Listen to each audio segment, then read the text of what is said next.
Yeah, DB. Oh, just cleaning out the deadwood. Okay.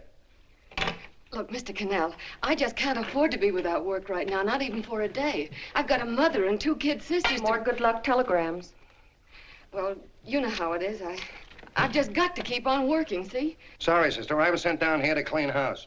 I told you I can't use your column anymore. It's lavender and no lace. Send those other people in. I'll tell you what I'll do. I get $30 a week. I'll take 25, 20 if necessary. I'll do anything you say. It isn't the money. We're after circulation. What we need is fireworks.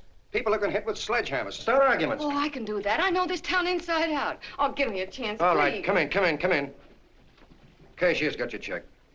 Who are these people? Gibbs, Frawley, Cunningham, Giles. Hey, you sister. Don't forget to get out your last column before you pick up your check.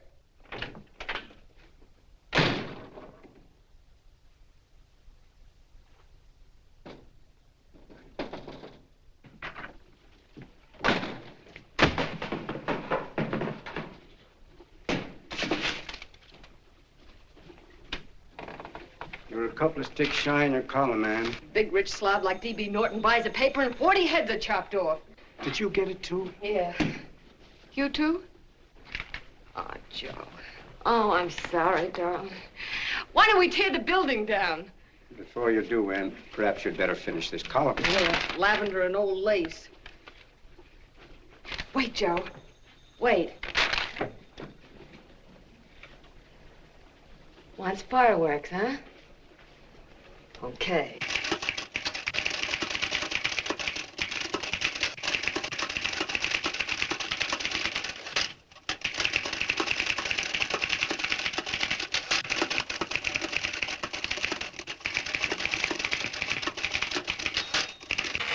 Here. Below is a letter which reached my desk this morning. It's a commentary on what we laughingly call a civilized world.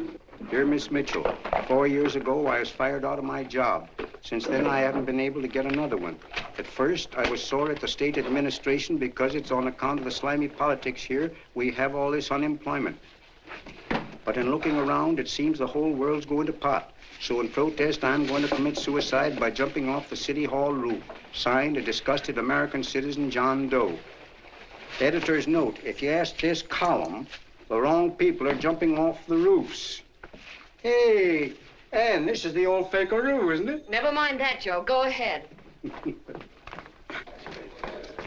Sorry.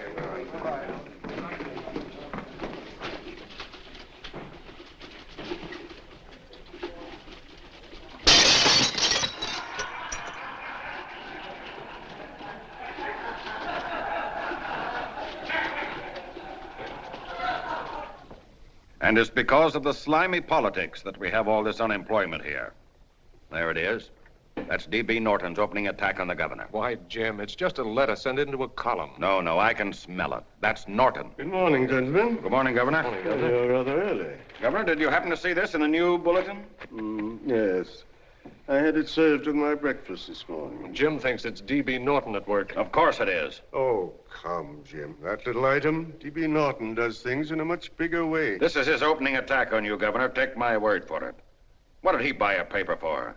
Why did he engage a high-pressure editor like Cannell for? He's in the oil business. I tell you, Governor, he's after your scalp. All right, Jim, all right. Don't burst a blood vessel. I'll look into it.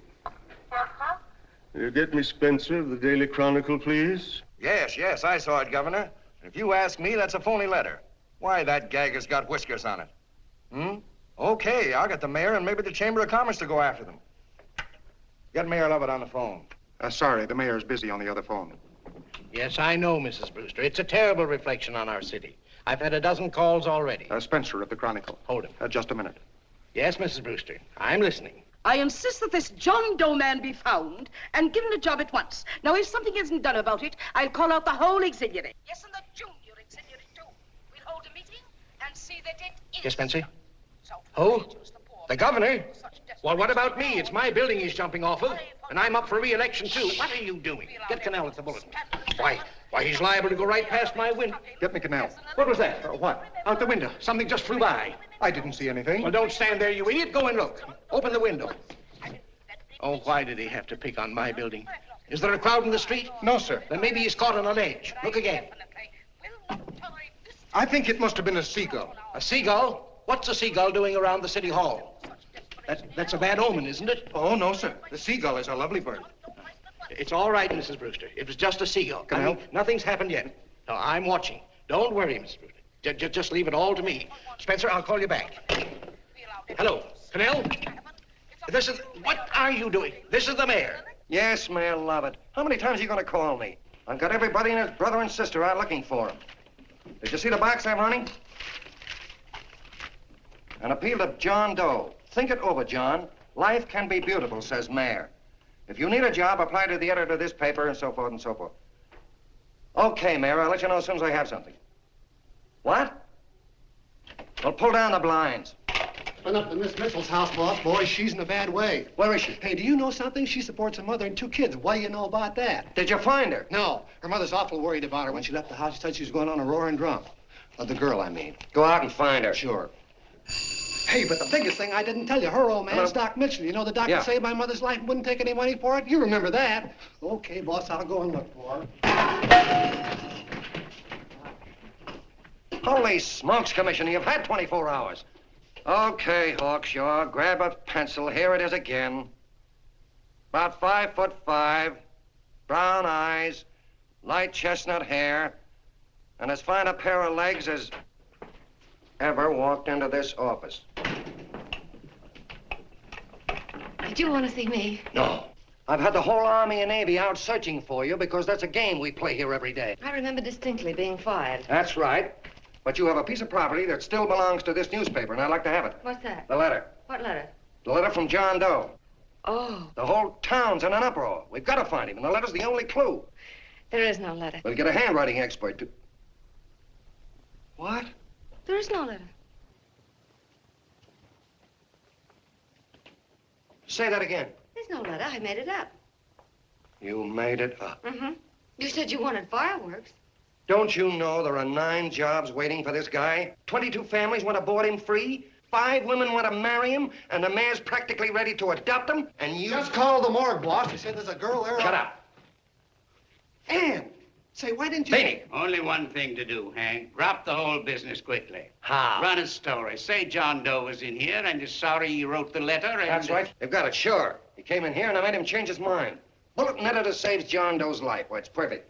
I'll have Ned write it up. Oh, Ned, I got a story I want you to... Wait a minute.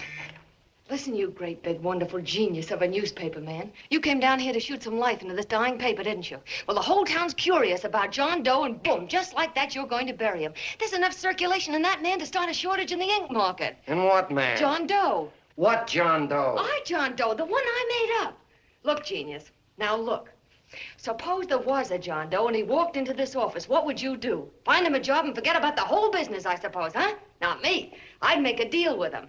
A deal? Sure, when you get hold of a stunt that sells papers, you don't drop it like a hot potato. Well, this is good for at least a couple of months. You know what I'd do? Between now and, let's say, Christmas when he's going to jump, I'd run a daily on. Starting with his boyhood, his schooling, his first job. A wide-eyed youngster facing a chaotic world. The problem of the average man, of all the John Does in the world. Now, then comes the drama. He meets discouragement. He finds the world his feet of clay. His ideals crumble. So what does he do?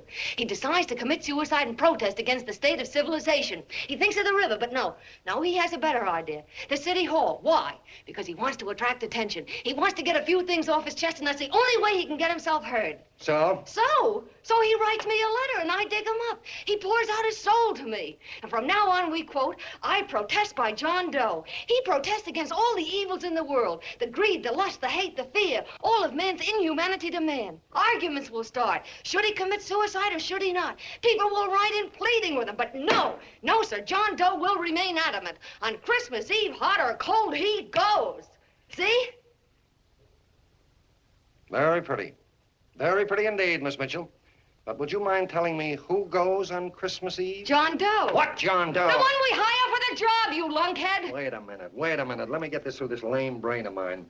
Are you suggesting we go out and hire someone to say he's going to commit suicide on Christmas Eve? Is that it? Well, you're catching on. Who, for instance? Anybody. Beanie'll do. Why, sure. Who, me?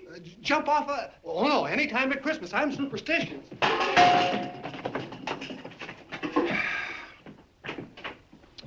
Miss Bishop, do me a favor. Will you go on out and get married and have a lot of babies, but Stay out of newspaper business. Better get that story in, Hank. It's getting late. You're supposed to be a smart guy. If it was raining $100 bills, you'd be out looking for a dime you lost someplace. Holy smokes, wasting my time listening to this mad woman. Look, Chief, look at the Chronicle is running on John Doe. They say it's a fake. Why, the no good the John Doe story, amateur journalism. It's palpably phony. It's a wonder anyone is taking it serious. What do you think of those guys? That's fine. That's fine. Now fall right into their laps. Go ahead. Say John Doe walked in and called the whole thing off. You know what that's going to sound like on top of this. That's all, Ned. Thank you. All right. Amateur journalism, huh? Why, that bunch of sophomores, I can teach them more about... Hey, boss, get a load of this. What? Look. What do they want? They all say they wrote the John Doe letter. Oh, they all wrote the letter. Tell them all to wait. Look, Mr. Cannell, one of those men is your John Doe. They're desperate and will do anything for a cup of coffee. Pick one out and you can make the Chronicle eat their words. I'm beginning to like this. If you ask me, Hank, you're playing around with dynamite. No. The gal's right. We can't let the Chronicle get the laugh on us. We've got to produce a John Doe now. Amateur journalism, huh? I'll show those guys. Sure, and there's no reason for them to find out the truth either, because naturally, I won't say anything. Okay, sister, you get your job back. Plus a bonus. What bonus? Or the bonus of $1,000 the Chronicle was going to pay me for this little document. You'll find it says that I, Ann Mitchell, hereby certify that the John Doe letter was created by me. I can read. Sorry. You think this is worth $1,000, do you? Oh, the Chronicle would consider it dirt cheap. Packs everything, including a gun. Okay, sister, you got yourself a deal. Now let's take a look at the candidates. The one we pick has got to be the typical average man. Typical American that can keep his mouth shut. Show me an American who can keep his mouth shut and I'll eat him. Okay, Beanie, bring him in one at a time.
Did you write that letter to Miss Mitchell? No, I didn't. What are you doing up here, then? Well, the paper says there were some jobs around loose. Thought there might be one left over. Had any schooling? Yeah, a little. What do you do when you work? I used to pitch. Baseball? Yeah, so my wing went bad. Where'd you play? Bush leagues, mostly. How about family? Got any family? No. Oh, just traveling through, huh? Yeah, me and a friend of mine. He's outside. Looks all right. It's perfect, a baseball player. What could be more American? I wish he had a family, though. Be less complicated without a family. Look at that face, it's wonderful. They'll believe him. Come on. What's your name? Willoughby. John Willoughby. Long John Willoughby, they called me in baseball. Would you like to make some money? Yeah, maybe. Would you be willing to say you wrote that letter and stick by it? I get the idea. Yeah, maybe. That's our man. He's made to order. I don't know. He don't seem like the kind of a guy that'd fall in line. When you're desperate for money, you do a lot of things, Mr. Cannell. He's our man, I tell you. He's fainted. Get the water quickly. Hurry up, Pop. Oh. Right here, sit down. You all right? Yeah, I'm all right. How many is that, 6?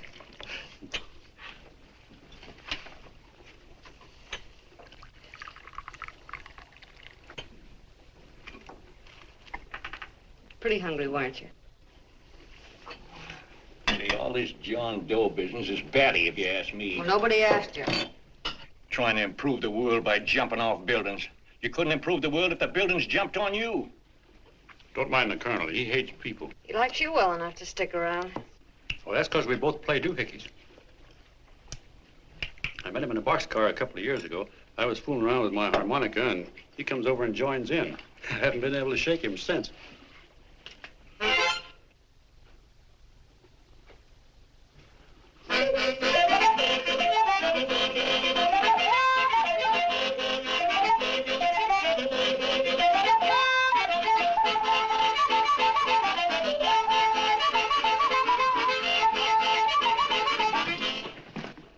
Here he is. No, you can't take pictures of him like that, eating a sandwich and with a beard. But he's going to jump off a building. Yes, but not because he's out of a job. That's not news. This man's going to jump as a matter of principle. Well, maybe you're right. We'll clean him up and put him in a hotel room under bodyguards. We'll make a mystery out of him.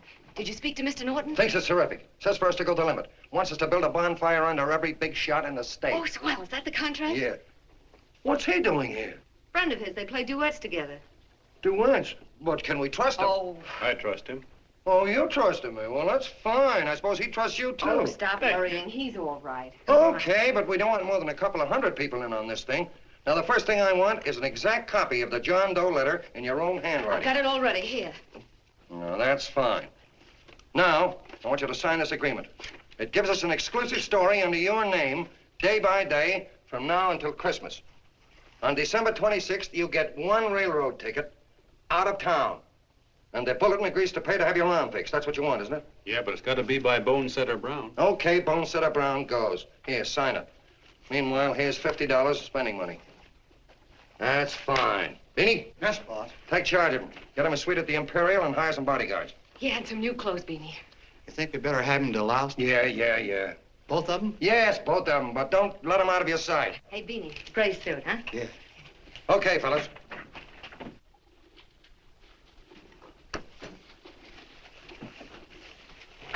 Take it easy, John Doe. And you start pounding that typewriter. Oh, boy, this is terrific. No responsibilities on our part, just statements from John Doe, and we can blast our heads off. Before you pop too many buttons, don't forget to make out that check for $1,000. Okay, fellas, now, let me see. You sit outside the door. Nobody comes in, see? You two fellas sit in here. Hey, pretty nifty, huh? You ain't gonna get me to stay here. Sure you are. No, sir. That spot under the bridge where we slept last night's good enough for me. Say, what'll I do with this baggage? Go stick him in the bedroom. Give me mine. I ain't staying. You know, we were headed for the Columbia River country before all this John Doe business came up. You remember that, don't you? Sure, I remember. Say, your ears popped coming up in the elevator. Mine did. All along, John. I tell you, it's no good. You're gonna get used to a lot of stuff that's gonna wreck you. Why, that $50 in your pocket's beginning to show up on you already. And don't pull that on me, neither. Stop worrying, Colonel. I'm going to get my arm fixed out of this. Hey, here's some cigars the boss sent us. Have one. Hey, Help cigars. yourself. No.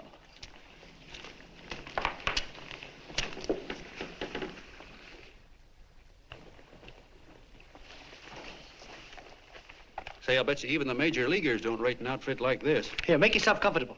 Paper? Yeah, I don't read no papers, and I don't listen to radios either. I know the world's been shaped by a drunken barber, and I don't have to read it. I've seen guys like you go under before. Guys that never had a worry. Then they got a hold of some dough and went goofy. The first thing that happens Hey, to did a you guy... get a load of the bedroom? No. The first thing that happens to a guy like that, he starts wanting to go into restaurants and sit down at a table and eat salads and cupcakes and tea. Boy, what that kind of food does to your system.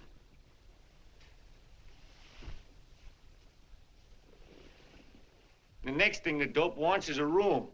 Yes, sir, a room with steam heat and curtains and rugs. And before you know it, he's all softened up and he can't sleep unless he has a bed. Hey, stop worrying, Colonel. $50 ain't gonna ruin me. I've seen plenty of fellas start out with $50 and wind up with a bank account. Hey, what's the matter with the bank account anyway? And let me tell you, Long John, when you become a guy with a bank account, they got you. Yes, sir, they got you. Who's got him? The helots. Who? Hey, there's the City Hall tower I was supposed to jump off of. It's even higher than this. Who's got him? The helots. Woo! Hey, wait a minute! You're not supposed to jump till Christmas Eve. Do you want to get me in a jam? If it's going to get you in a jam, I'll do you a favor. I won't jump. And when they got you, you got no more chance than a road rabbit. Hey, who'd you say was going to get him? Say, is this one of those places where you ring if you want something? Yeah, just use the phone. Boy, I've always wanted to do this. Hey, Doc, look. Look, Doc. Give me that again, will you? Who's going to get him? The helots. Who are they? Listen, Sucky, you ever been broke? Sure, mostly often. All right. You're walking along. Not a nickel in your jeans. You're free as the wind. Nobody bothers you. Hundreds of people pass you by in every line of business. Shoes, hats, automobiles, radios, furniture, everything. And they're all nice, lovable people. And they let you alone. Well, is that right? Then you get a hold of some dough, and what happens? All those nice, sweet, lovable people become helots. A lot of heels. They begin creeping up on you, trying to sell you something. They get long claws, and they get a stranglehold on you. And you squirm, and you duck, and you holler, and you try to push them away, but you haven't got a chance. They got you. First thing you know, you own things. A car, for instance. Now your whole life is messed up with a lot more stuff. You get license fees, and number plates, and gas, and oil, and taxes, and insurance, and identification cards, and letters, and bills, and flat tires, and dents, and traffic tickets, and motorcycle cops, and courtrooms, and lawyers, and fines, and 1,000,001 other things. And what happens? You're not the free and happy guy you used to be.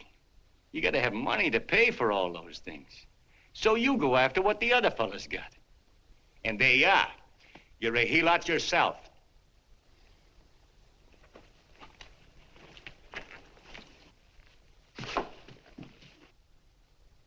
You win, Colonel. Here, take the 50. Go out and get rid of it. You bet I will, just as fast as I can. I'm gonna get some canned goods, a fishing rod, and the rest I'm gonna give away. Give away? Hey, get me a pitcher's glove. I gotta get some practice. Say, he's giving it away. I'm going to get me some of that. Hey, come back here, you helot.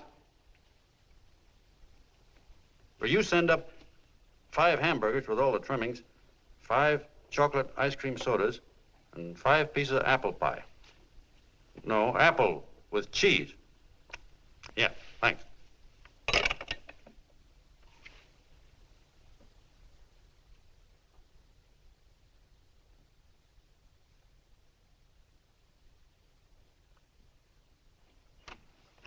Hello there. Well, well. If it isn't the man about town. All set, Miss Ann. Oh, yes. Let's go. Let's see, we want some action in these pictures. Action?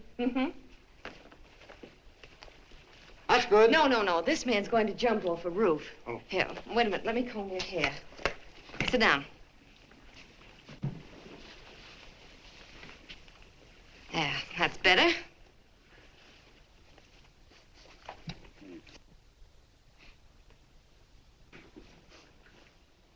You know, he's got a nice face, hasn't he? Yeah, he's pretty.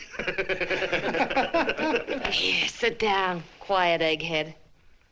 All right, now a serious expression. Can't. I'm feeling too good. Oh, come on now. This is serious. You're a man disgusted with all of civilization. With all of it? Yes, you're sore at the world. Come on now. Oh, crabby guy, huh? Yeah.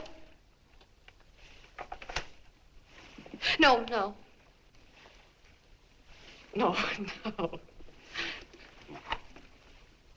No, look. You don't have to smell the world. Well, all those guys in the picture Never mind stand... those guys. All right, stand up. Now, let's see what you look like when you protest. Against what? Against anything. Just protest. You got me. Oh, look, I'm the umpire, and you just cut the heart of the plate with your fast one, and I called it a ball. What would you do? Oh, you did, huh? Yeah. Why can't you call him right, you boneheaded... Grab it, Eddie, grab it!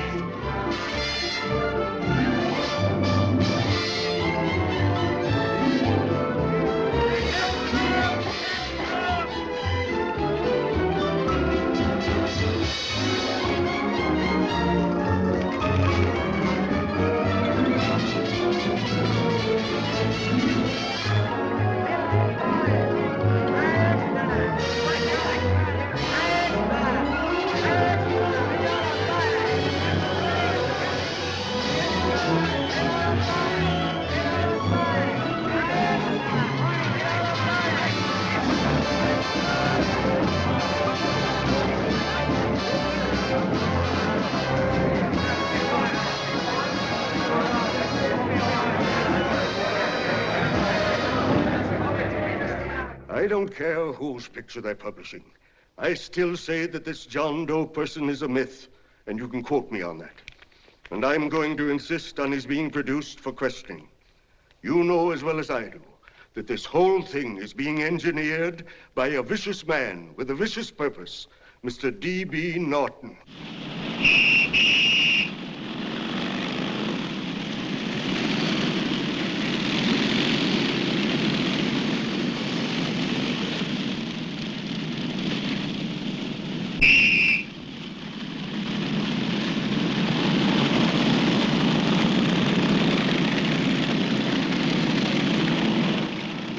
And Miss Mitchell are at the house, sir. Oh, they are? All right, come on. Personally, I think it's just plain stupidity to drop it. Now, you should see his fan mail, thousands. Why, it's going over like a house afire. What are you afraid of, Canal? It's doubled our circulation. Yeah, but it's got everybody sore. Ads are being pulled. The governor's starting a libel suit. What's more, they all know John Doe's a phony, and they insist on seeing Well, what him. about it? Let them see him. We'll go on one better. They can also hear him. You own a radio station, Mr. Norton. Why not put him on the air? Watch out for this damn DB. She'll drive you batty. Oh, Look, what? we can't let him get to this Bush League pitcher and start pumping him. Good night. Now, tell him what that screwball might do. I walk in yesterday, here he is, standing on a table with a fishing pole, fly casting. Take my advice and get him out of town before this thing explodes in our faces. If you do, Mr. Norton, you're just as much of a dumb cluck as he is. Excuse me. No, you got yourself a meal ticket and you hate to Sure, let it's go. a meal ticket for me, I admit it, but it's also a windfall for somebody like Mr. Norton who's trying to crash national politics. That's what you bought the newspaper for, isn't it? You want to reach a lot of people, don't you? Well, put John Doe in the air and you can reach 130 million of them. He can say anything he wants and they'll listen to him. All right, we'll forget the governor and the mayor and all the small fry like that. This can arouse national interest. If he made a hit around here, he can do it every place else in the country.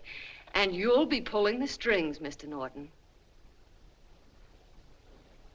Go down to the office and arrange for some radio time. What, DB, you're not going to As fall. soon as possible.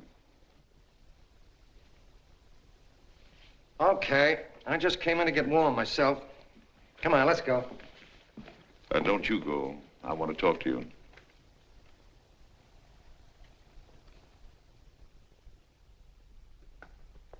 Sit down.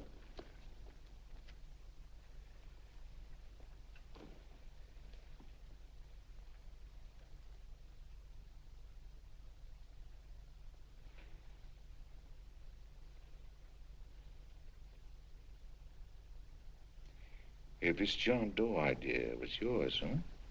Yes, sir.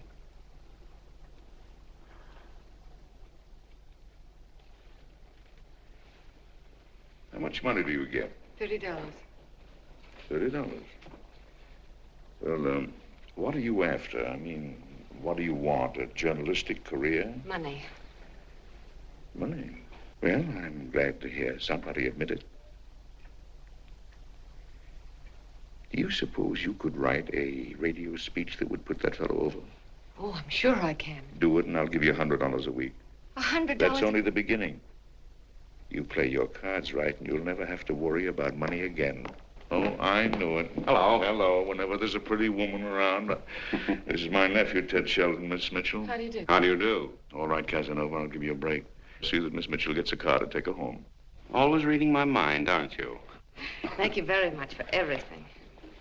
And Miss Mitchell, I think from now on you'd better work directly with me. Yes, sir.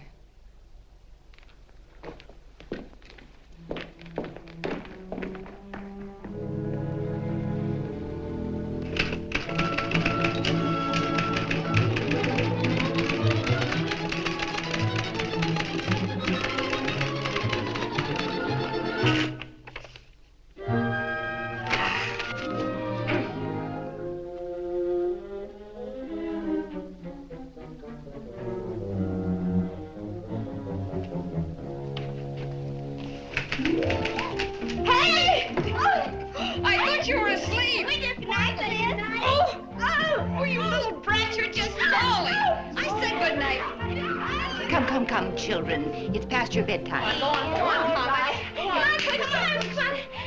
Come on. Now, scooch off Stick there. your fork through me. I'm done. I'll never get this speech right. Oh, yes, you will, Ann, dear. You're very clever. Yeah, I know. What are you looking for? Your purse, I need $10. What for? I gave you 50 just the other day. Yes, I know, dear, but Mrs. Burke had her baby yesterday. 9 pounds. And there wasn't a thing in the house. And then the community chest lady came. And the 50's all gone, huh? Who's the 10 for? The Websters. The Websters. You remember those lovely people your father used to take care of. I thought I'd buy them some groceries. Oh, Anne, dear, it's a shame those You're poor... marvelous, Ma. You're just like Father used to be. Do you realize a couple of weeks ago we didn't have enough to eat ourselves? Well, yes, I know, dear, but these people are in such need. And we have plenty now. If you're thinking of that $1,000, forget it. It's practically all gone. We owed everybody in town. Now, you just got to stop giving all your money away. Oh, Anne, dear. Oh, I'm sorry, Ma. Oh, don't pay any attention to me. I guess I'm just upset about all this.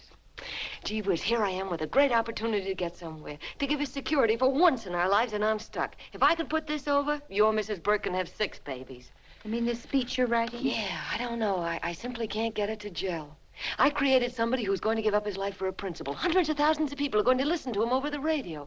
And unless he says something that's sensational, it's just no good. Well, honey, of course, I don't know what kind of a speech you're trying to write, but judging from the samples I've read, I don't think anybody will listen. What? Darling, there's so many complaining political speeches. People are tired of hearing nothing but doom and despair on the radio. If you're going to have him say anything, why don't you let him say something simple and real, something with hope in it? If your father were alive, he'd know what to say. Oh, yeah. Father certainly would. Wait a minute.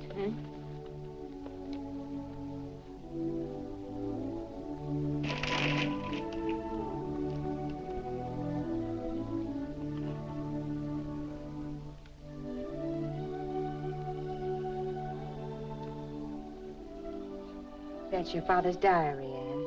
Father's... I never knew he had a diary. There's enough in it for 100 speeches. Things people ought to hear nowadays. You'll be careful of it, won't you, dear? It's always helped to keep your father alive for me. You bet I will, Ma. Wait a minute. John Doe don't want to sign no autographs. Well, what does he do all day? What does he do all day? He's writing out his memories. Sorry, lady, you can't see Mr. Doe. He wants to be alone. No, he just sits around all day and commutes with himself.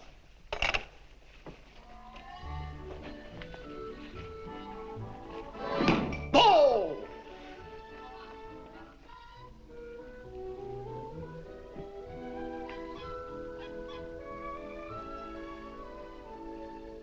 I don't know how you're going to stand it around here till after Christmas. I'll bet you ain't heard a train whistle in 2 weeks.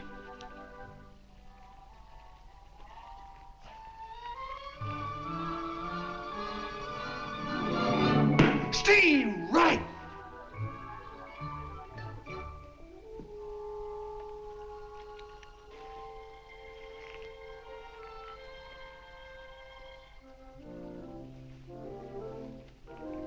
I know why you're hanging around.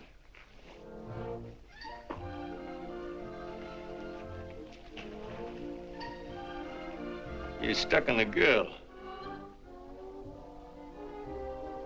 That's all a guy needs is to get hooked up with a woman.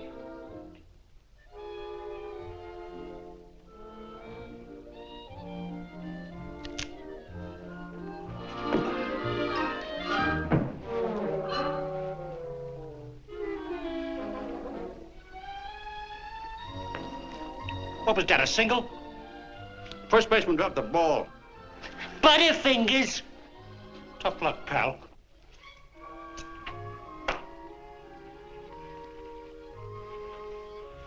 Guy has a woman on his hands. First thing he knows, his life is balled up with a lot more things. Furniture and...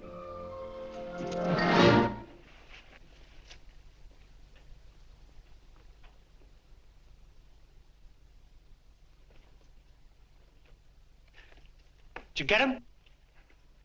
You're out. Swell. What's this, the end of the 8th? 9th.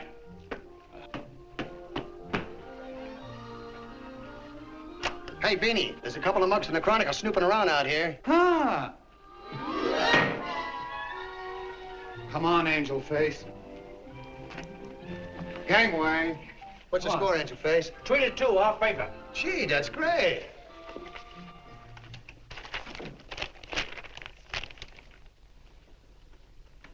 Hey, you got swell form there. Must have been a pretty good pitcher. Pretty good. Say, I was just about ready for the major leagues when I chipped a bone in my elbow. I got it pitching a 19-inning game. 19? Yeah. There was a major league scout there watching me, too. And he came down after a game of the contract. You know what? I couldn't lift my arm to sign it. I'll be okay, though, as soon as I get it fixed up. It's too bad. What do you mean, too bad? Huh? Oh, that you'll never be able to play again. What are you talking about? I just told you I was going to get Well, you know how they are in baseball if a guy's mixed up in a racket. Racket? What do you mean? Well, I was just thinking about this John Doe business. Why, as soon as it comes out it's all a fake, you'll be washed up in baseball, won't you? Yeah. Really doggone. I never thought about that.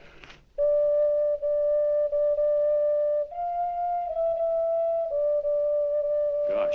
And another thing, what about all the kids in the country? The kids that idolize ball players. What are they gonna think about you? Yeah. Hey, Colonel. Did you hear that?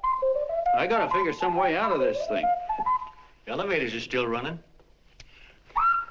I know one way you can do it. How?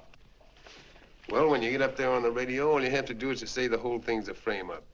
Make you a hero sure as you're born. Yeah, but how am I gonna get my arm fixed? Well, that's a cinch. I know somebody that'll give you $5,000 just to get up on the radio and tell the truth. $5,000? Yeah, $5,000, and he gets it right away. You don't have to wait till Christmas. Look out, Long John. They're closing in on you. Say, who's putting up this dough? Fellow runs the Chronicle. Here's the speech you make, and it's all written out for you. $5,000. Holy mackerel, I can see the helots coming, the whole army of them. It's on the level.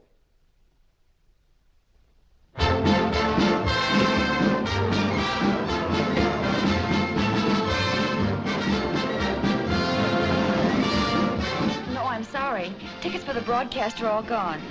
Phone the bulletin. Sorry, no more tickets left.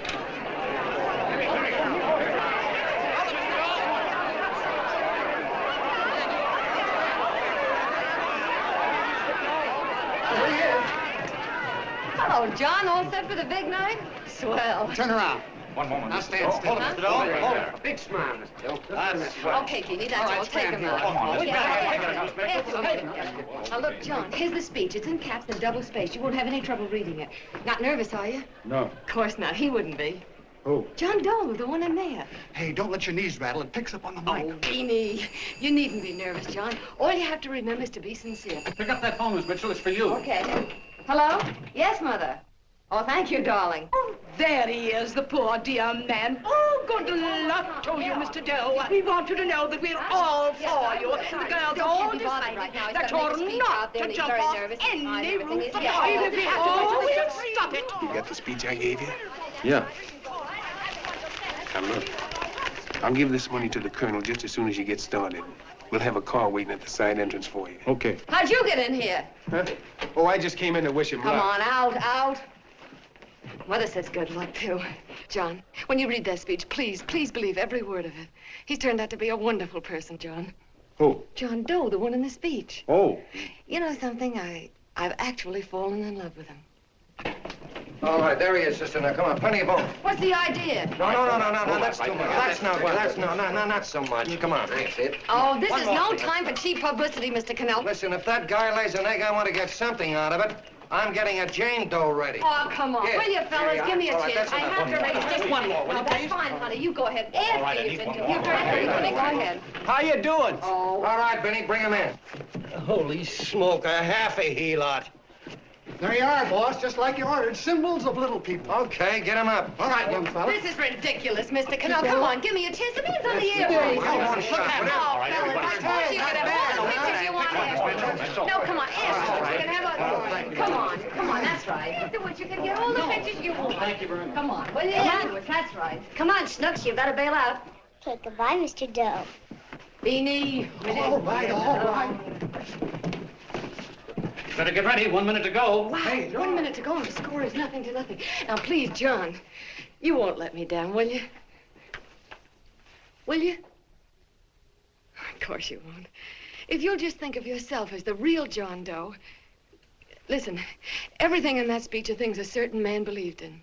He was my father, John. When he talked, people listened. And they listened to you, too. Funny. You know what my mother said the other night? She said to look into your eyes, that I'd see Father there. Hey, what do you say? Okay, we're coming. Come on. Now, listen, John, you're a pitcher. Now get in there and pitch. Good luck. Give him room, let him through. Come on.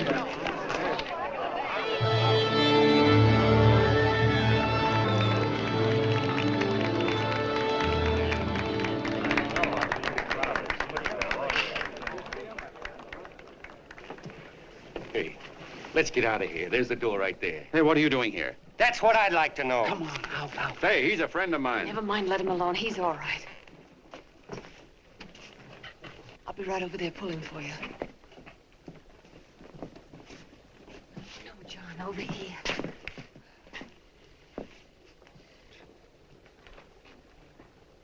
Stand by.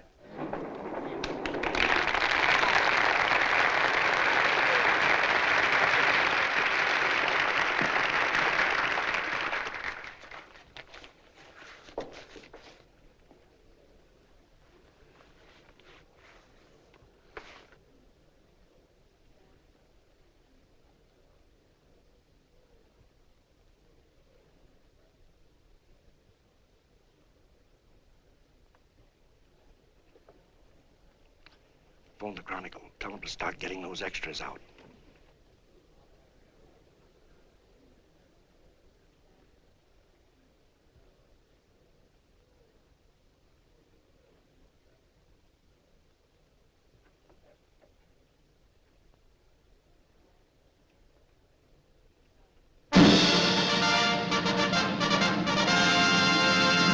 And good evening, ladies and gentlemen. This is Kenneth Fry speaking for the New Bulletin. Tonight we give you something entirely new and different.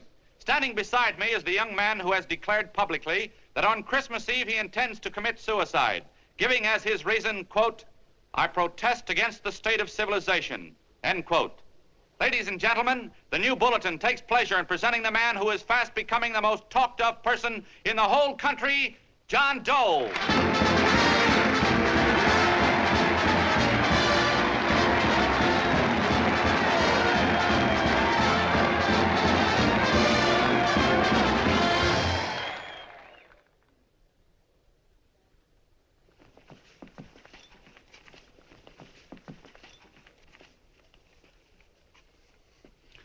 Ladies and gentlemen, I am the man you all know as John Doe. I took that name because it seems to describe the average man. And that's me. And that's me. Well, it was me before I said I was going to jump off the city hall roof at midnight on Christmas Eve. Now I guess I'm not average anymore. Now I'm getting all sorts of attention. From big shots, too. We've been double-crossed. The mayor and the governor, for instance. They don't like those articles I've been writing. You're an imposter, young fellow. That's a pack of lies you're telling. Who wrote that speech for you? Benny, get that gun. Hey, Ken.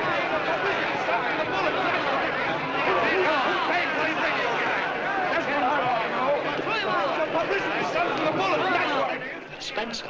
Ladies and gentlemen, the disturbance you just heard was caused by someone in the audience who tried to heckle Mr. Doe. The speech will continue.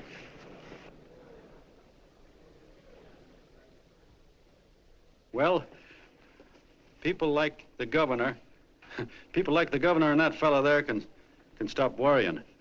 I'm not going to talk about them. I'm going to talk about us, the average guys, the John Does.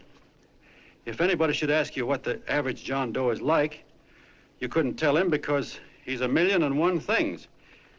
He's Mr. Big and Mr. Small. He's simple and he's wise. He's inherently honest, but he's got a streak of larceny in his heart.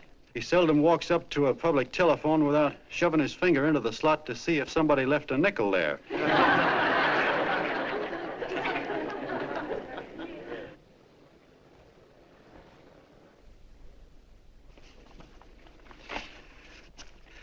He's the man the ads are written for. He's the feller everybody sells things to. He's Joe Dokes, the world's greatest stooge and the world's greatest strength.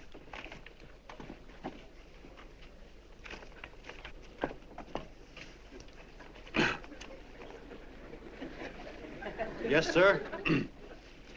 Yes, sir, we're a great family, the John Does. We are the meek who are supposed to inherit the earth. You'll find us everywhere. We raise the crops, we dig the mines, work the factories, keep the books, fly the planes, and drive the buses. And when a cop yells, "Stand back there, you," he means us, the John Does. Well, what kind of a speech is that? Didn't you read it?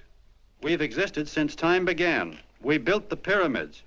We saw Christ crucified, pulled the oars for Roman emperors, sailed the boats for Columbus, retreated from Moscow with Napoleon, and froze with Washington at Valley Forge.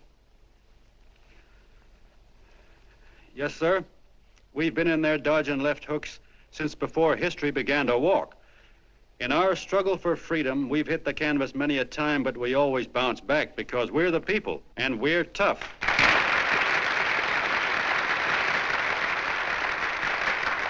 They've started a lot of talk about free people going soft, that we can't take it.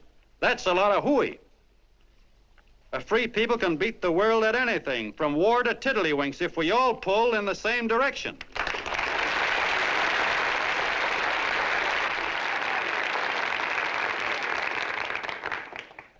I know a lot of you are saying, "What can I do? I'm just a little punk. I don't count."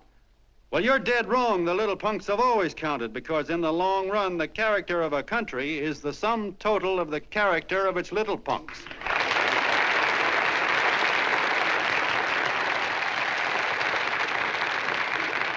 But we've all got to get in there and pitch. We can't win the old ball game unless we have teamwork. And that's where every John Doe comes in. It's up to him to get together with his teammate. And your teammate, my friends, is the guy next door to you. Your neighbor. He's a terribly important guy, that guy next door. You're going to need him, and he's going to need you, so look him up. If he's sick, call on him. If he's hungry, feed him. If he's out of a job, find him one. To most of you, your neighbor is a stranger, a guy with a barking dog and a high fence around him. Now, you can't be a stranger to any guy that's on your own team. So tear down the fence that separates you. Tear down the fence, and you'll tear down a lot of hates and prejudices. Tear down all the fences in the country, and you'll really have teamwork.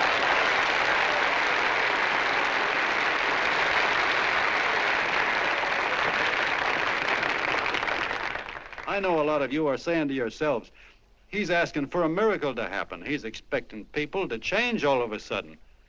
Well, you're wrong. It's no miracle. It's no miracle because I see it happen once every year, and so do you, at Christmas time. There's something swell about the spirit of Christmas, to see what it does to people, all kinds of people. Now, why can't that spirit, that same warm Christmas spirit, last the whole year round? Gosh, if it ever did, if each and every John Doe would make that spirit last 365 days out of the year, we'd develop such a strength, we'd create such a tidal wave of goodwill that no human force could stand against it. Yes, sir, my friends, the meek can only inherit the earth when the John Does start loving their neighbors. You better start right now. Don't wait till the game is called on account of darkness. Wake up, John Doe. You're the hope of the world.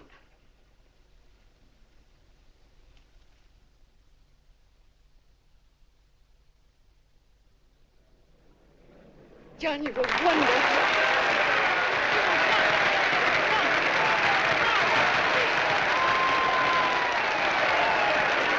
Let's get out of here. Now you're talking.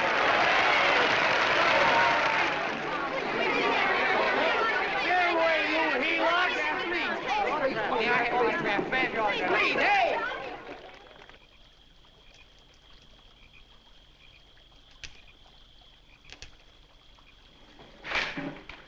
I knew you'd wake up sooner or later. Boy, am I glad we got out of that mess. I had the $5,000 sewed up. Could have been on my way to old Doc Brown. You're a pitcher, John, she says. Now, go in there and pitch. What a sucker. Yeah, she's a heel-out just like the rest of them. It's lucky you got away from her. What was I doing up there making a speech anyway? Me, huh? Geez, the more I think about it, the more I could... Tear down all the fences. Why, if you tore one picket off of your neighbor's fence, he'd sue you. $5,000 had it right in my hand. What do you mean he ran away? Well, go after him, find him. That man is terrific.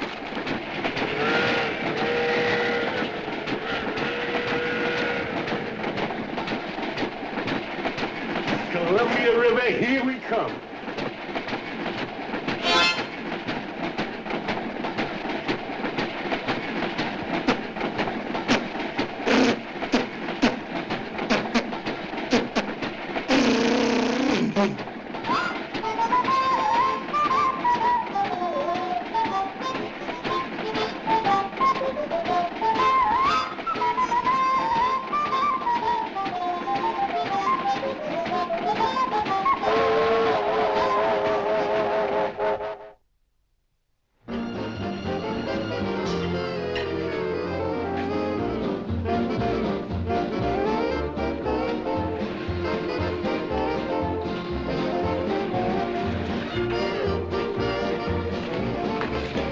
Jitterbugs. Yeah. Say, how much money we got left? 4 bits. Better make it donuts, huh? Yeah.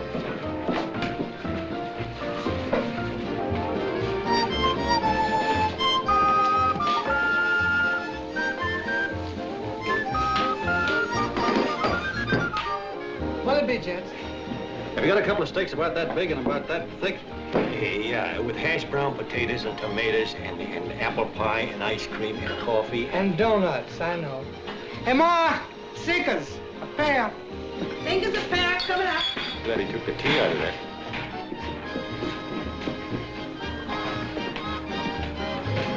Hey, look. Join the John Doe Club. John Doe Club?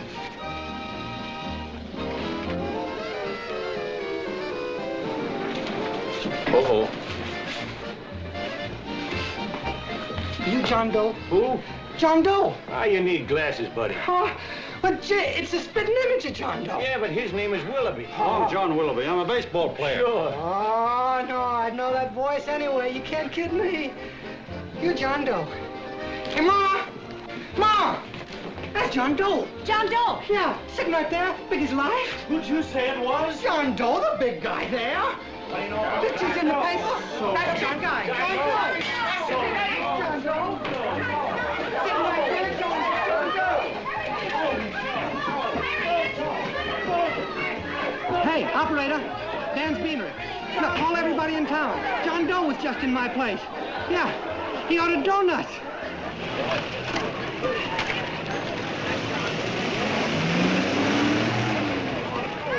John Doe. Let's see John Doe.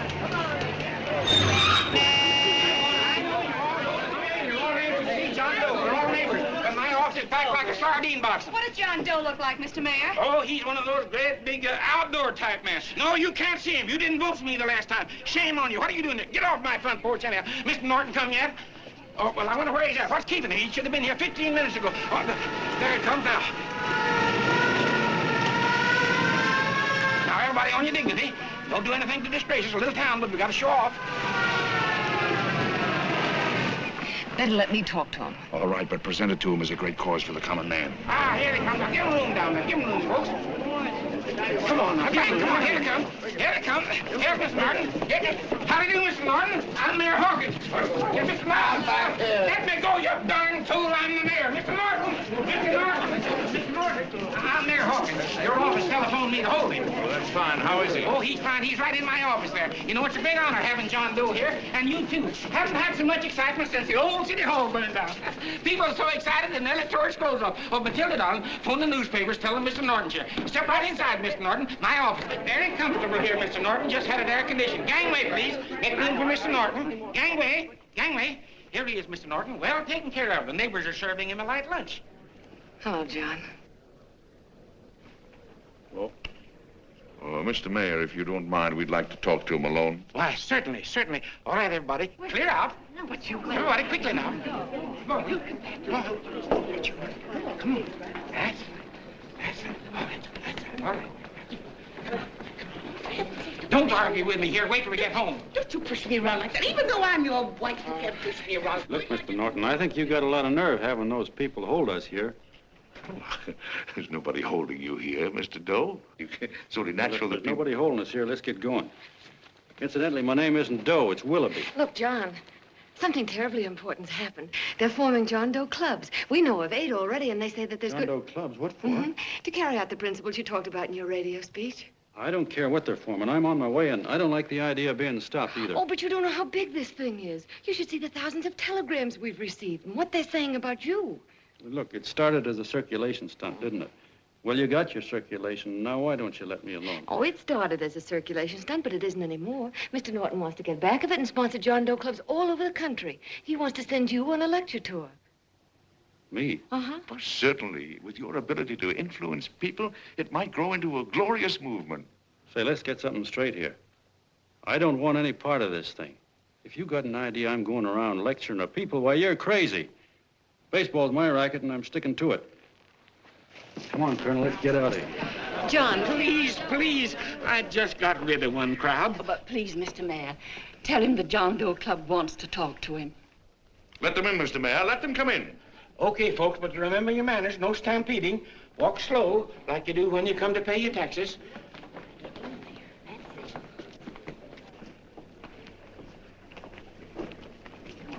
Okay. All right, give me a chance. Come right in. My name's Bert Hansen, Mr. Doe. I'm the head soda jerker at Schwabacker's drugstore.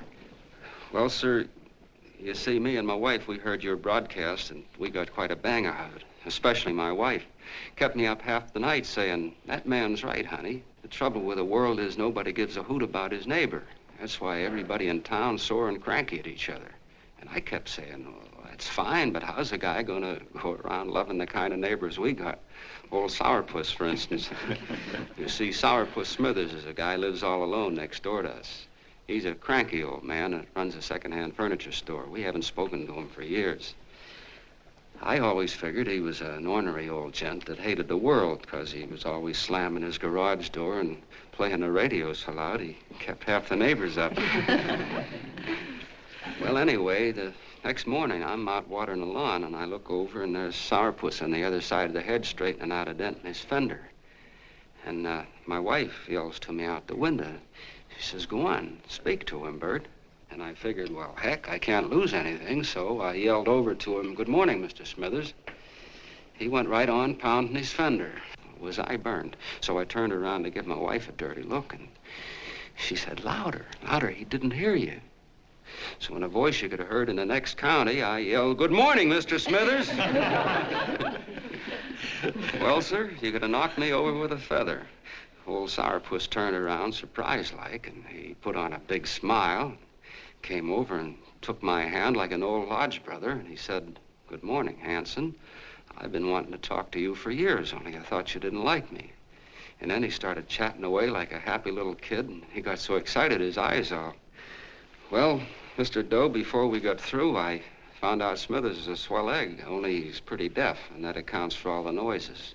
And he says it's a shame how little we know about our neighbors. And then he got an idea. And he said, how's about inviting everybody someplace where we can all get together and know each other a little better? Well, I'm feeling so good by this time, I'm ripe for anything. So Smithers goes around the neighborhood inviting everybody to a meeting at the schoolhouse. And I tell everybody that comes in the store, including Mr. Schwabacker, my boss. I'm talking too much. Well, I'll be doggone if over 40 people don't show up. Of course, none of us knew what to do, but we sure got a kick out of seeing how glad everybody was just to say hello to one another. Tell him about making Sourpuss chairman. Oh, yeah, we made Sourpuss chairman and decided to call ourselves the John Doe Club. And say, incidentally, this is my wife. Come here, honey. This is my wife, Mr. Doe. How do you do, Mr. Doe? Sourpuss is here, too. Oh, is he? This is Sourpuss, or excuse me, Mr. Smithers, Mr. Doe. That's all right. If you didn't call me Sourpuss, it wouldn't feel natural. Well, anyway, I guess nearly everybody in the neighborhood came except the Delaney's. The Delaney's live in a big house with an iron fence around it, and they always keep their blinds drawn. And we always figured that he was just an old miser that sat back counting his money, so why bother about inviting him? Until Grimes, the milkman, spoke up, and he said, say, you've got the Delaney's all wrong. And then he tells us about how they canceled their milk last week, and how when he found a note in the bottle, he got kind of curious-like, and he sort of peeked in under the blinds and found the house was empty. If you ask me, he says, they're starving. Old man Delaney has been bringing his furniture over to my place at night, one piece at a time, and selling it. Yeah. And, well, sir, a half dozen of us ran over there to fetch him, and we brought him to the meeting. And what a reception they got. Why, everybody shook hands with him and made a fuss over them, and, well, finally, Mr. and Mrs. Delaney just sat right down and cried. And then we started to find out about a lot of other people. Yeah, sure. Well, you know Grubel, for instance. Grubel's here. See? Yeah, that's a... Of course, you don't know Grubel, but he's the man that everybody figured was the worst no-account in the neighborhood because he was living like a hermit, and nobody would have anything to do with him. That isn't until Murphy, the postman, told us the truth.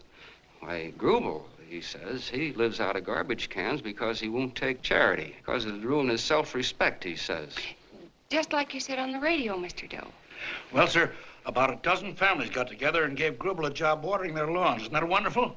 And then we found jobs for 6 other people, and they've all gone off for relief. Yeah, and my boss, Mr. Schwabecker, made a job in his warehouse for old man Delaney. And he gave you that $5 raise. Yeah, wasn't that swell? Why, Bert, I feel slighted. I'd like to join, but nobody asked me. I'm sorry, Mayor, but we voted that no politician could join. Just the John Does of the neighborhood, because you know how politicians are. Well, the reason we wanted to tell you this, Mr. Doe, was just to give you an idea of what you started. And from where I'm sitting, I don't see any sense in you jumping off any building. No. Well, thank you for listening. Goodbye, Mr. Doe. You're a wonderful man, and it strikes me you can be mighty useful walking around for a while. Hey, goodbye, Mr. Doe. Goodbye, Mr. Doe.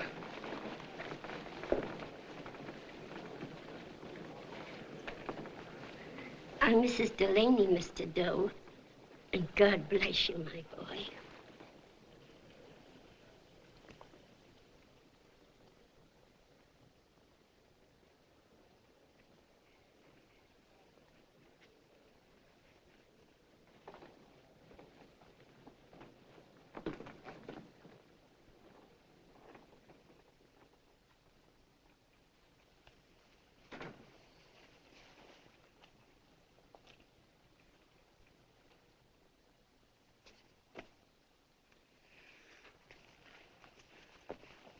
Gee whiz, I'm all mixed up. I don't get it. Look, all those swell people think I'm going to jump off a building or something. I never had any such idea. Gosh. The fellow'd have to be a mighty fine example himself to go around telling other people how to... Say, look, what happened the other night was on account of Miss Mitchell here. She wrote the stuff. Don't you see what a wonderful thing this can be? But we need you, John. You're hooked. I can see that right now. They got you. Well, I'm through.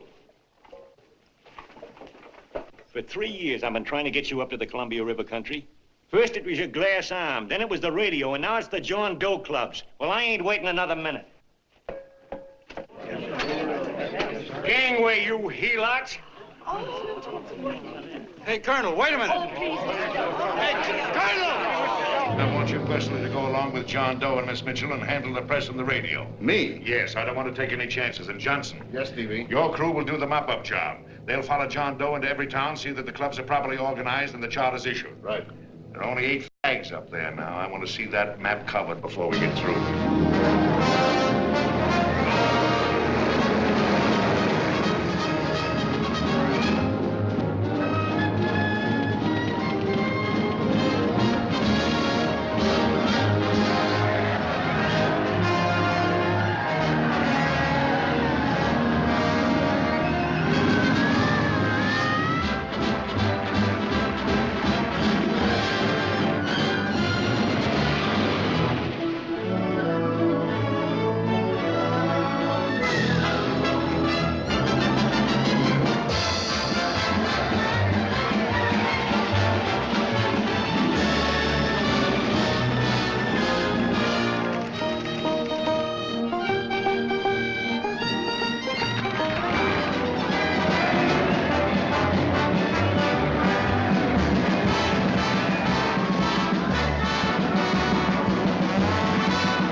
like wildfire.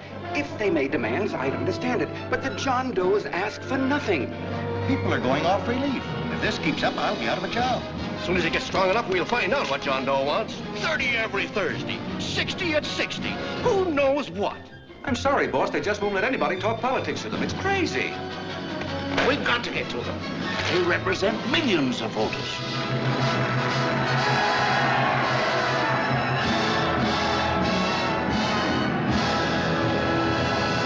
I tell you, ladies and gentlemen, this thing has been nothing short of a prairie fire. We've received so many applications for charters to the John Doe clubs, we haven't been able to take care of them. I'd hate to have that many pins stuck in me. This John Doe convention is a natural. It's going to put our city on the map. Why, over 2,400 John Doe clubs are sending delegates. Can you imagine that? You, Mr. Mayor, will be the official host. You will make the arrangements for decorating the city, parades, and a reception for John Doe when he gets home. And don't wear your high hat. No high hat? No high hat. And from you, Cannell, I want a special John Doe edition every day until the convention is over.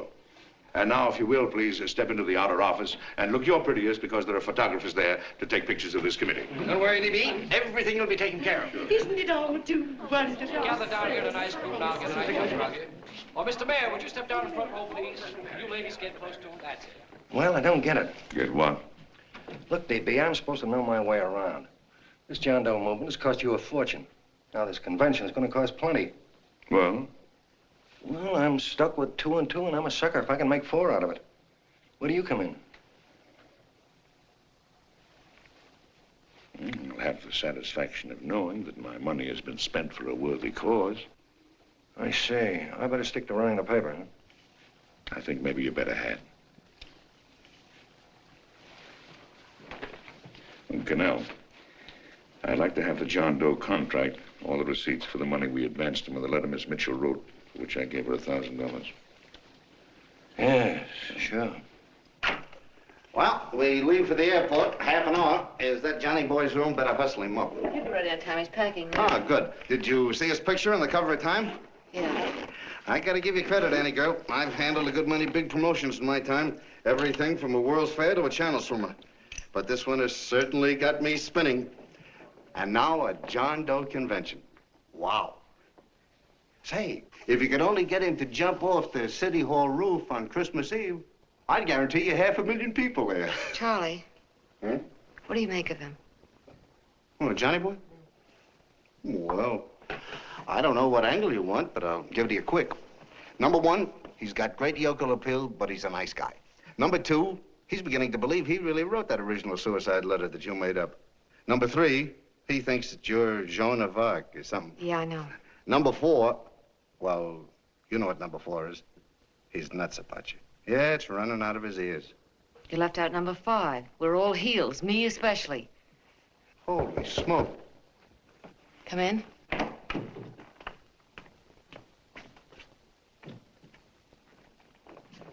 Small pack. Good. I'll go and get Beanie Boy.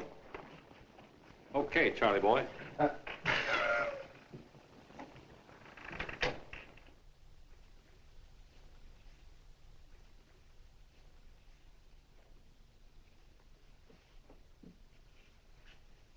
Can I help you pack? Oh, thank you.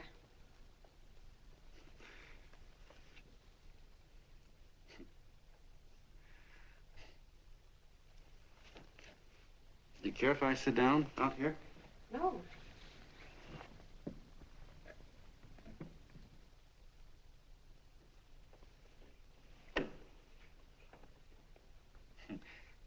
You know, I had a crazy dream last night. It was about you. About me? Yeah, sure was crazy. I dreamt I was your father.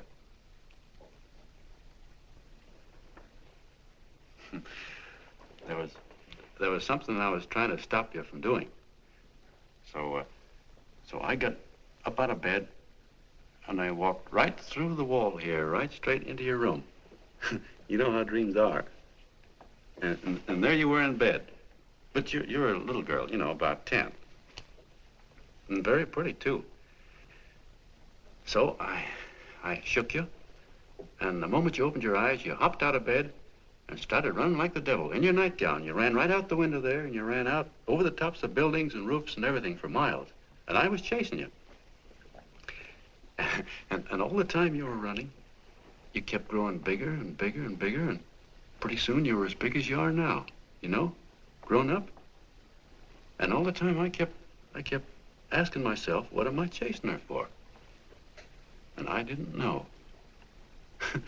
Isn't that a hot one?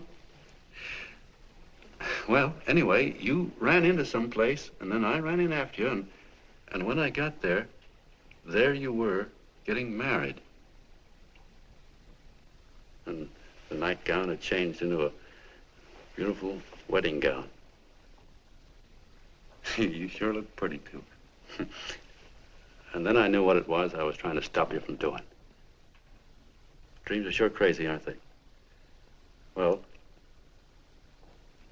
would you like to know who it was you were marrying? Oh, a tall, handsome Ubangi, I suppose. No, not that bad. It was that fellow that sends you flowers every day. Yeah, what's his name? Mr. Norton's nephew? Ed Sheldon. Yeah, that's the one. But here's the funniest part of it all. I was the fella up there doing the marrying, you know, the justice of peace or something. You were? I thought you were chasing me. Well, yes, I was, but I was your father then, you see. But the real me, John Doe, or that is, Long John Willoughby, I was the fella up there with the book. You know what I mean? I guess so. Then what happened? Well, I took you across my knee and I started spanking you. That is, I didn't do it. I mean, I did do it, but it wasn't me, you see. I was your father then. Well, I held you across my knee and I said, Annie, I won't allow you to marry a man that's just rich or that has his secretary send you flowers. The man you marry has got to swim rivers for you. He's got to climb high mountains for you. He's got to slay dragons for you. He's got to perform wonderful deeds for you. Yes, sir. And all the time, the guy up there, you know, with the book, me, just stood there nodding his head. And he said, go to it, Pop. Whack her one from me, because that's just the way I feel about it, too. So he said, come on down here and whack her yourself. So I came down and I whacked you a good one, see? And he whacked you. And I whacked you another one. We both started whacking you like... Well, if you're through whacking her, come on, let's get going. Okay, fellas, right in here. You go out the side entrance. There's a bunch of autograph seekers out front. We'll be down with the bags in a minute. Come on, don't make a government project out of this. Hi, Benny. When's our plane take off again? Couple of minutes. How many people do you think we've talked to already, outside the radio, I mean? Oh, I don't know. About 300,000. 300,000. What makes them do it, Ann? What makes them come and listen and get up their John Doe clubs the way they do? I've been trying to figure it out. Look, John, what we're handing them are platitudes, things they've heard 1,000,000 times. Love thy neighbor, clouds have silver linings, turn the other cheek. It's just a... Yeah, I heard them 1,000,000 times, too, but there you are. Maybe they're like me, just beginning to get an idea of what those things mean. You know, I never thought much about people before. They were always just somebody to fill up the bleachers. And the only time I worried about them is when they didn't come in to see me pitch. You know, lately I've been watching them when I talk to them. I could see something in their faces. I could feel that they were hungry for something. You know what I mean? Maybe that's why they came. Maybe they're just lonely and wanted somebody to say hello to. I know how they feel. I've been lonely and hungry for something practically all my life.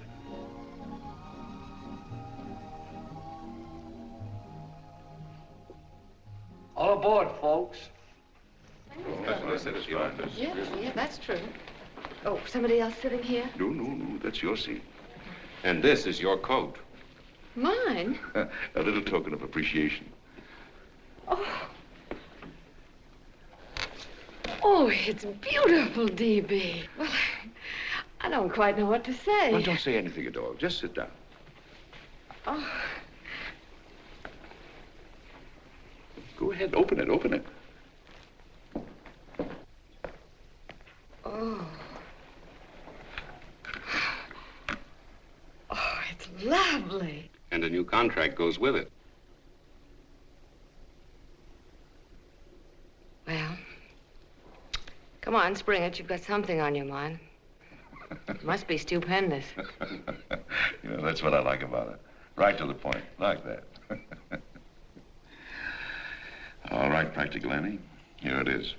Tomorrow night, before a crowd of 15,000 people and talking over a nationwide radio hookup, John Doe will announce the formation of a third party. A third party? Yes, the John Doe Party. Devoted entirely to the interests of all the John Does all over the country, which practically means 90% of the voters. He will also announce the third party's candidate for the presidency. A man whom he personally recommends, a great humanitarian, the best friend the John Does have. Mr. D.B. Norton. Yes.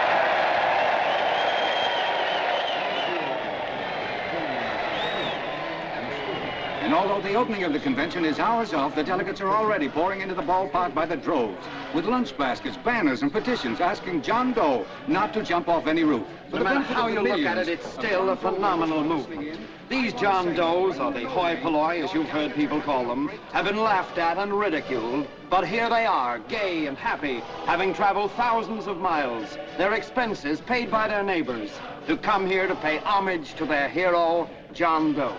And in these days of wars and bombings, it's a hopeful sign that a simple idea like this can sweep the country. An idea based on friendliness, on giving and not taking, on helping your neighbor and asking nothing in return. And if a thing like this can happen, don't let any of your grumbling friends tell you that humanity is falling apart. This is John B. Hughes, signing off now and returning you to our main studio until 9 o'clock, when the convention will officially open. Oh, John, come in. Say, I'm it's raining out a little. That's all right. It's good to see you. Sit down. Thanks.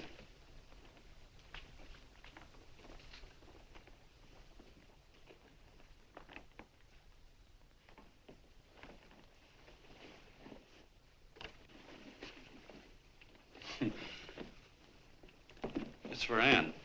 Oh, how nice. Thank you very much. Flowers. I'm terribly sorry she isn't here. She isn't? No, she just left. I'm surprised you didn't run into her. She went over to Mr. Norton's house. Oh. Did you want to see her about something important? Yeah, well, no, it'll wait. Say, he's a nice man, isn't he? Mr. Norton, I mean. He's done an awful lot for the...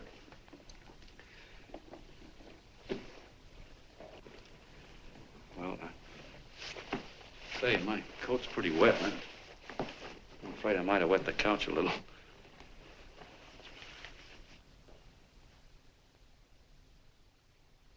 Well, I guess I'll see her at the convention later.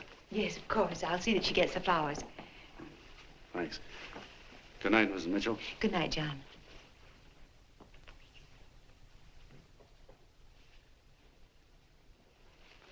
Say, Miss Mitchell, I'm kind of glad Anne isn't here. You see, I came over here hoping to see her alone, and kind of hoping I wouldn't, too, you know what I mean? There was something I wanted to talk to her about. But, well, it'll wait, I guess. Good night. Good night, John. Say, look, Mrs. Mitchell, have you ever been married? I'm sure you have. Gosh, that's pretty silly. But I guess you must think I'm kind of batty. Well, I guess I'd better be going at that. John. My husband said, I love you. Will you marry me? You did? What happened? I married him. Well, yeah, that's what I mean, see? It was easy as all that, huh? Uh-huh. Yeah, but look, Mrs. Mitchell, you know, I love Anne, and it's going to be awfully hard for me to say it because, well, you know, she's so wonderful. And, well, the best I ever was a Bush League pitcher. And, you know, I think she's in love with another man, the one she made up. You know, the real John Doe. Well, that's pretty tough competition. I bet you he'd know how to say it all right. On me, I get up to it and around it and in back of it, but I never get right to it. You know what I mean? So the only chance I've got is, well, if somebody could kind of give her a warning, sort of prepare her for the shock. You mean you'd like me to do it? Well, I was thinking that, yeah, you know, sort of break the ice. Of course I will, John. Gee, well, thank you, Mrs. Mitchell. Hey, you're okay.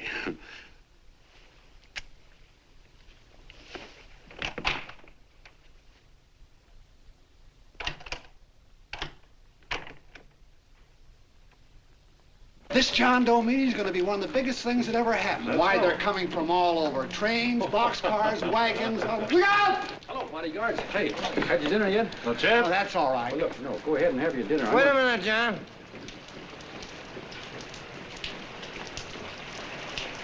Hello, Mr. Connell. How are you, John? John, I want to have a little talk with you.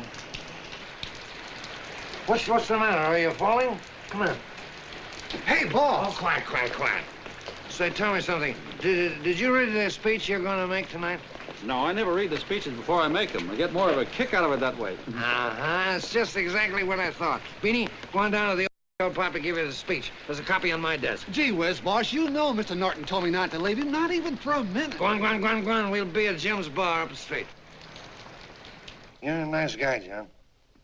I like you. You're gentle.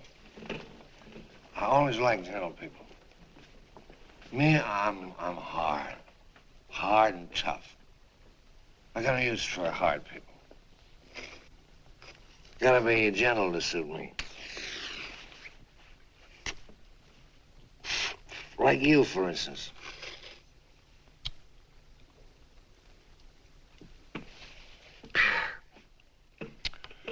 Yep, I'm hard. But you want to know something? I've got a weakness. Never guessed that, would you? Well, I have. Want to know what it is? Star-Spangled Banner. Screw you, huh? Well, maybe it is, but play the Star-Spangled Banner. I'm a sucker for it. Always gets me right here. Know what I mean? Yeah, it gets me right back here. Oh, back there, huh? Well, every man to his own taste. You weren't old enough. You weren't old enough for the World War, were you, Jim? No, of course not. No, you must have been just kidding. I was just ripe and raring to go. You know what my old man did when I joined up? He joined up, too. Got to be a sergeant. And here's a kick for you. We were in the same outfit. Funny, huh?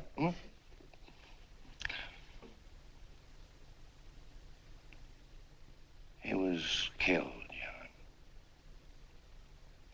I saw him get it. I was right there, and I saw it with my own eyes.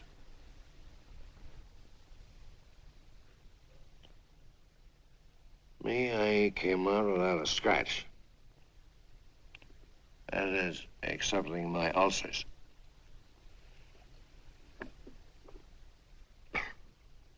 I should be drinking milk, you know. This stuff is poison. Hey, Tubby. Yes, Mr. Connell? What do you say, huh? All right. Yep, I'm a sucker for this country. I'm a sucker for the Star-Spangled Banner, and I'm a sucker for this country. I like what we got here. I like it. A guy can say what he wants and do what he wants without having a bayonet shoved through his belly. And that's all right, isn't it? You betcha. Yeah. Well, we don't want anybody coming around changing that, do we? No, sir. No, sir. And when they do, I get mad.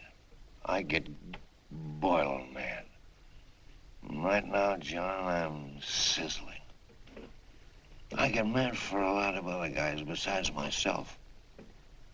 I get mad for a guy named Washington, and a guy named Jefferson, and Lincoln. Lighthouses, John. Lighthouses in a foggy world. You know what I mean? Yeah, you bet. Listen, pal. This fifth column stuff is pretty rotten, isn't it? Yeah, it certainly is. And you'd feel like an awful sucker if you found yourself marching right in the middle of it, wouldn't you? You. Of course, you wouldn't know it because you're gentle. But that's what you're doing. You're mixed up with a skunk, my boy. A no-good, dangerous skunk. Say, you're not talking about Mr. Norton, are you? I'm not talking about his grandfather's pet poodle. You must be wrong, Mr. Cannell. Because he's been marvelous about the John Doe clubs. Yeah? Say, you're sold on this John Doe idea, aren't you? Sure. Sure. I don't blame you. So am I. It's a beautiful miracle. A miracle that can only happen right here in the good old USA. And I think it's terrific. What do you think of that? Me, hard-boiled Cannell, and I think it's plenty terrific. All right. Now, supposing a certain unmentionable worm whose initials are DB was trying to use that to shove his way into the White House so he could put the screws on, so he could turn out the lights in those lighthouses. What would you say about that, huh? Nobody's going to do that, Mr. Cannell. They can't use the John Doe clubs for politics.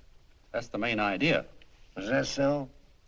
Then what's a big political boss like Hammer doing in town? And a labor leader like Bennett? And a lot of other big shots are up at DB's house right now. Wolves, John. Wolves. Waiting to cut up the John Does. Wait till you get a gander at the speech you're going to make tonight. You're all wet. Miss Mitchell writes those speeches. Nobody can make her write that kind of stuff. They can't, huh? Who do you think writes them? My Aunt Emma? I know she writes them. And gets a big bonus for doing them, too. A mink coat and a diamond bracelet. Don't write them. Why, that gold-grabbing dame would double-cross her own mother for a handful of Chinese yen. Shut up. If you weren't drunk, I'd... Hey, boss. Here's the speech, boss. Hey. Go on and read it, John, and then start sucking. Hey, wait a minute, Mr. Doe. Tubby? Yes, sir. Better bring me a glass of milk. I'm smoking too much. Yes, Charlie? Got everything all set? Fine. John Doe been taken care of? Good. How many people do you think will be there? 15,000? Oh, my, that's fine. Now, listen, Charlie. As soon as John Doe stops talking about me, I want you to start that demonstration. And make it a big one, you understand? Don't worry about that, DB. My boys are there. They'll take care of it. What? Yes, I'll be there 15 minutes after I get your call. Why, Mr. Doe. Where are they?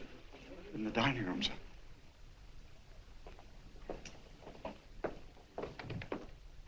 Now, gentlemen, I think we're about ready to throw that great big bombshell. Yeah, well, it's about time.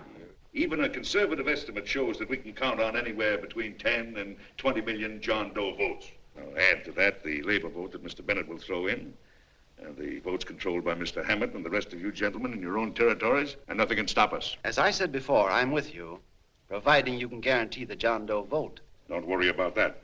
You can count on me on one condition. Little Bennett's got to be taken care of. Didn't I tell you that everybody in this room would be taken care of? My agreement with you gentlemen stands.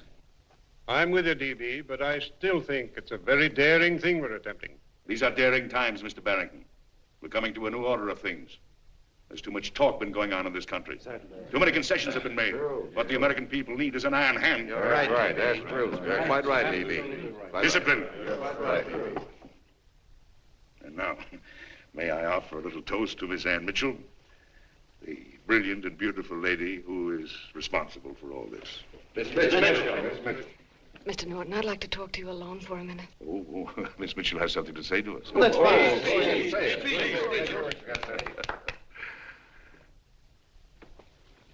Hello.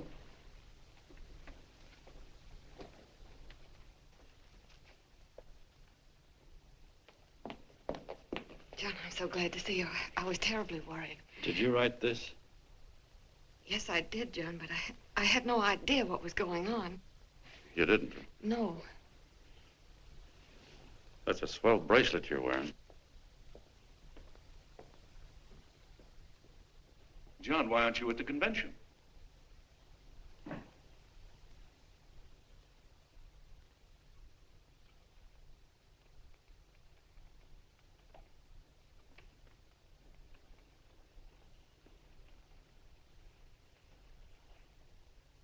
Is there anything wrong? No, nothing's wrong. Everything's fine. So there's going to be a new order of things, huh? Everybody's going to cut himself a nice fat slice of the John Does, eh? You forgot one detail, Mr. Big Shot. You forgot me, the prize stooge of the world. Why, if you or anybody else thinks he's going to use the John Doe clubs for his own rotten purpose, he's going to have to do it over my dead body. Oh, hold on a minute, young man. Hold on. That's rather big talk. I started the John Doe clubs with my money, and I'll decide whether or not they're being properly used. No, you won't. You're through deciding anything. And what's more, I'm going down to that convention, and I'm going to tell those people exactly what you and all your fine feathered friends here are trying to cook up for them. And I'm going to say it in my own words this time. Stop it, baby. You ruined us, DB. Wait a minute, fella. My uncle wants to talk to you. Listen to me, my son. Before you lose your head completely, may I remind you that I picked you up out of the gutter and I can throw you right back there again?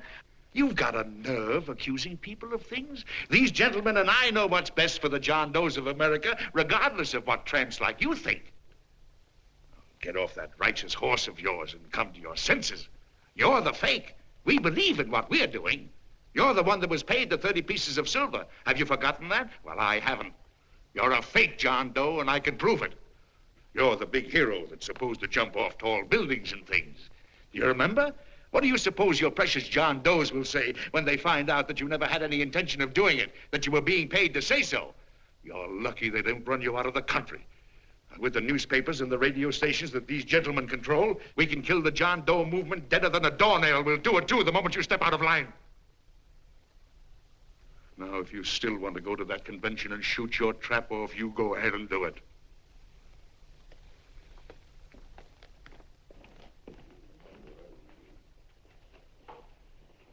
You mean to tell me you'd try to kill the John Doe movement if you can't use it to get what you want? You bet your bottom dollar we would.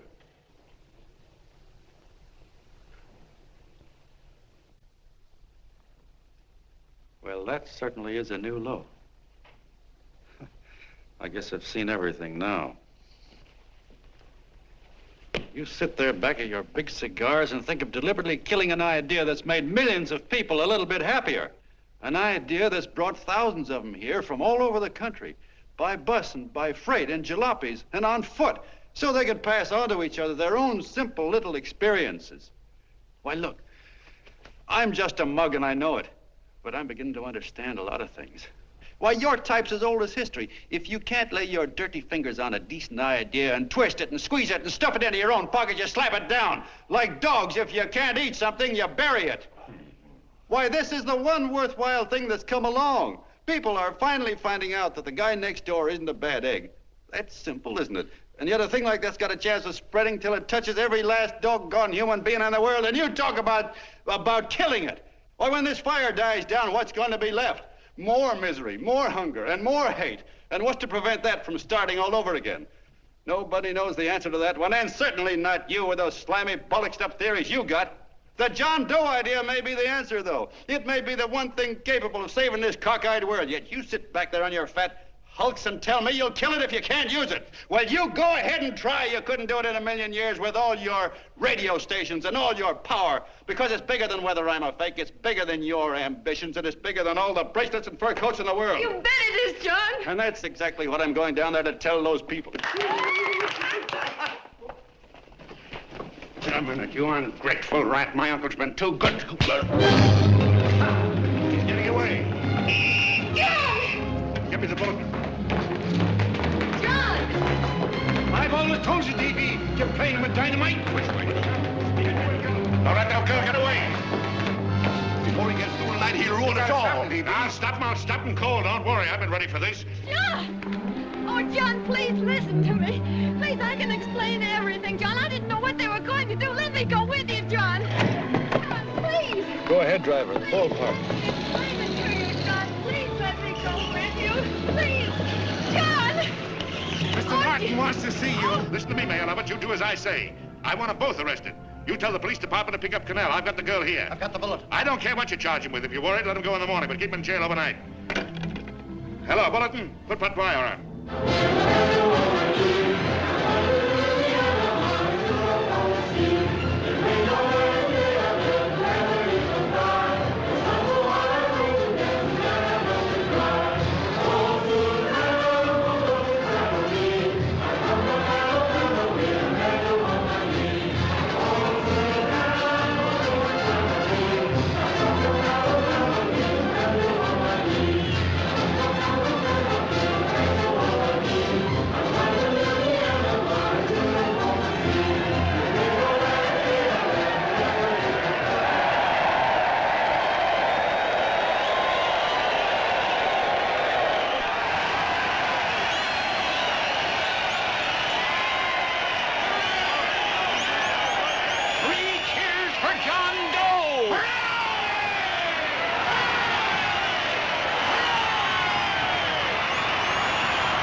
Quiet, please.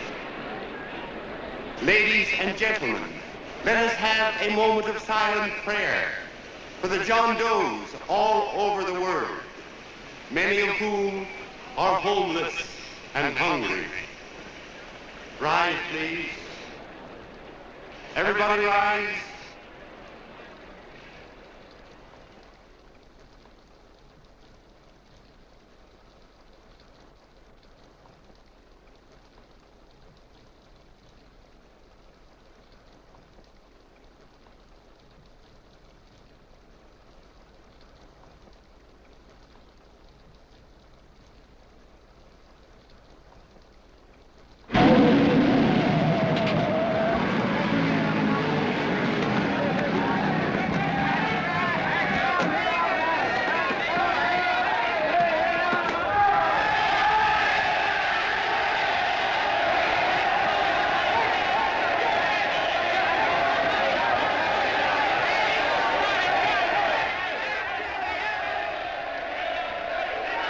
Newsboys.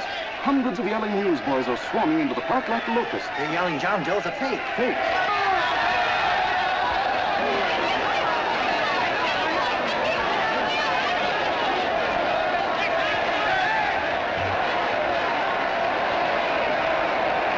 General investigation urged by Chamber of Commerce. How could he be a fake? There must be some kind of a gag. A what? A gag. A gag.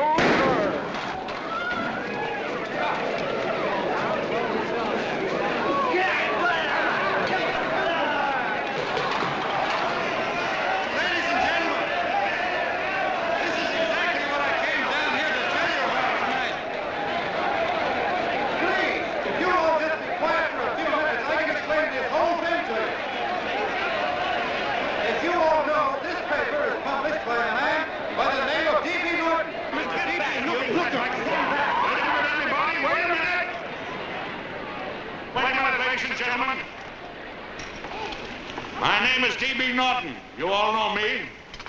I accuse this man of being a faker. We've been taken for a lot of suckers, and I'm the biggest of the lot. I spend a fortune backing this man in what I believe to be a sincere and worthy cause, just as you all did. And now I find out it's nothing but a cheap racket cooked up by him and two of my employees for the sole purpose of collecting dues from John Does all over the country. That's a lie. It's not a lie. Nickels and dimes to stuff into their own pockets. You can read all about it in the newspapers there. That's a lie. Listen, Let Jim, go don't of me. believe what... This man had no intention of jumping off the top of a building. He was paid to say so. Do you deny that? That's got nothing to do with it. Were you paid for it or weren't you? Yes, I was paid, but there And happened... what about the suicide note? You didn't write that either. What difference Did you write it or didn't you? No, I didn't write it. Now, you bet your life you didn't. You look in your papers, ladies and gentlemen, and you'll find Miss Mitchell's signed confession that she was the one who wrote it. Listen, folks, it's a fact that I didn't write the letter. There, you see, he admits it. You're a fake John Doe. Now, for what you have done to all these good people, they ought to run you out of the country. And I hope they do it.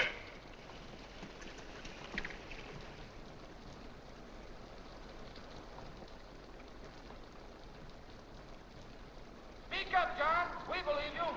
Please, listen, folks. Now that he's through shooting over his face, I've got a couple of things to tell you about. Come on, the rest of you get in here and riot. Break this crowd up. Come on. I'm sorry, folks, but we can't hear him anymore. Something's gone wrong with the loudspeakers. John Doe's a fake! Boo! They can't hear me. Boo!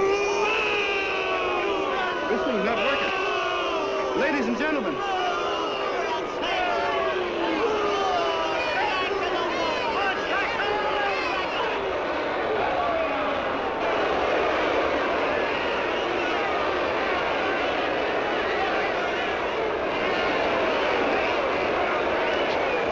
This thing's bigger than whether I'm a fake.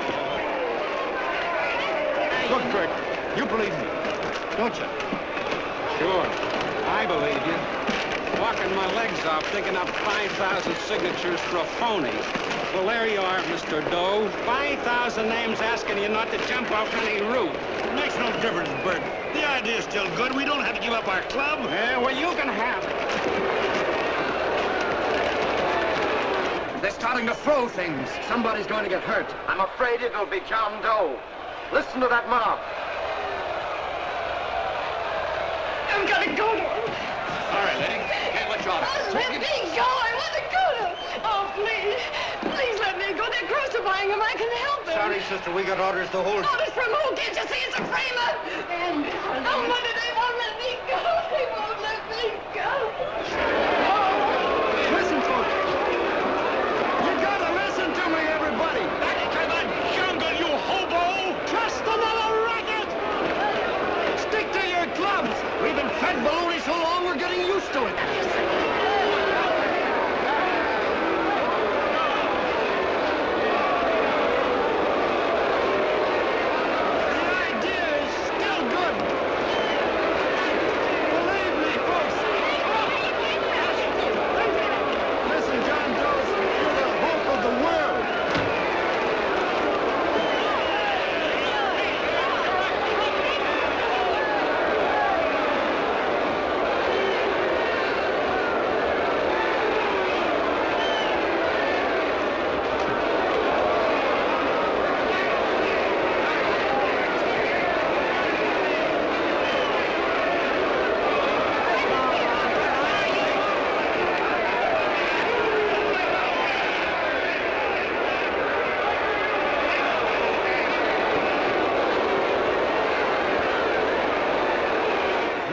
Managed to get him out of the park. But if that boy isn't hurt, it'll be a miracle. Ladies and gentlemen, this certainly looks like the end of the John Doe movement. Well, boys, you can chalk up another one to the Pontius Pilates.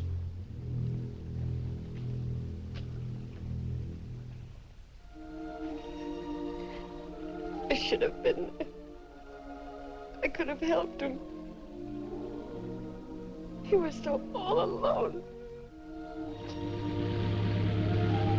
A lot of us are going to be mighty ashamed of ourselves after tonight. We certainly didn't give that man much of a chance.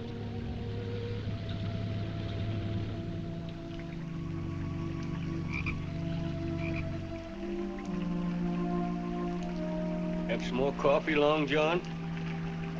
No thanks, Carl.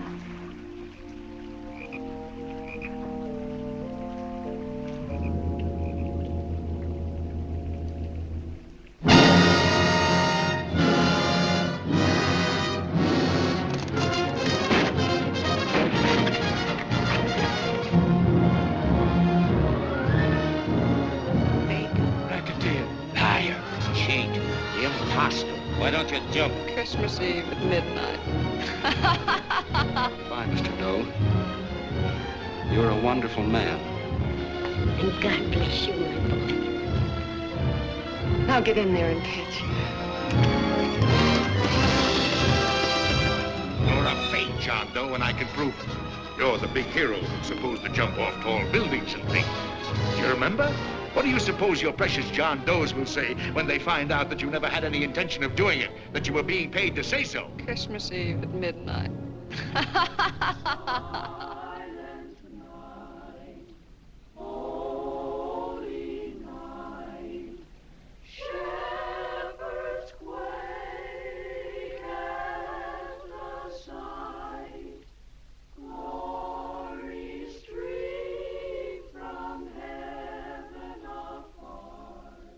Merry Christmas, son. Merry Christmas.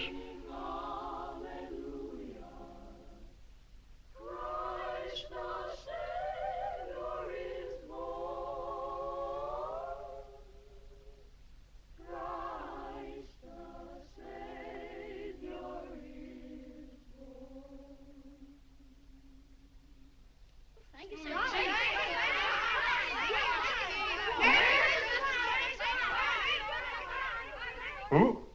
John Doe. Is that screwball still around? Dame's been calling all day. Sure, I know. Yeah, at midnight, huh? Okay, lady. We'll have the place surrounded with nets. They're laughing at me.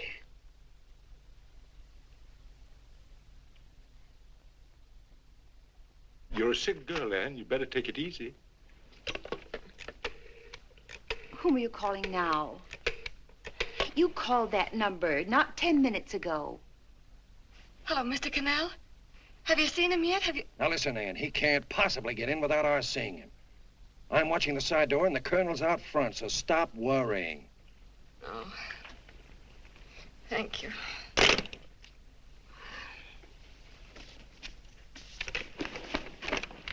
What, Ann? Anne, don't be foolish.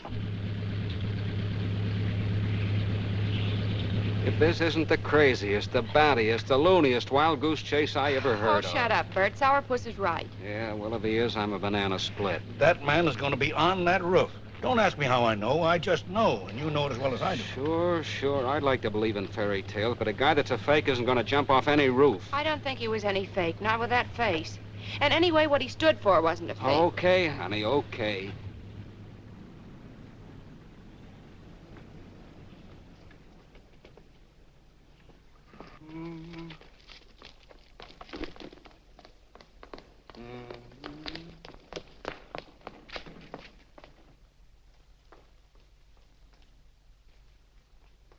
Elevators ain't running. Colonel, You shouldn't have got out of bed, miss. has he been here? No. Have you seen him? I ain't seen him for a week. Where's Canal? He's watching the other door. Oh, gee, you're swell. Oh. No sense in going up there. I've been here for hours. He ain't here. Let me go, will you? Now that's crazy. It's 14 floors.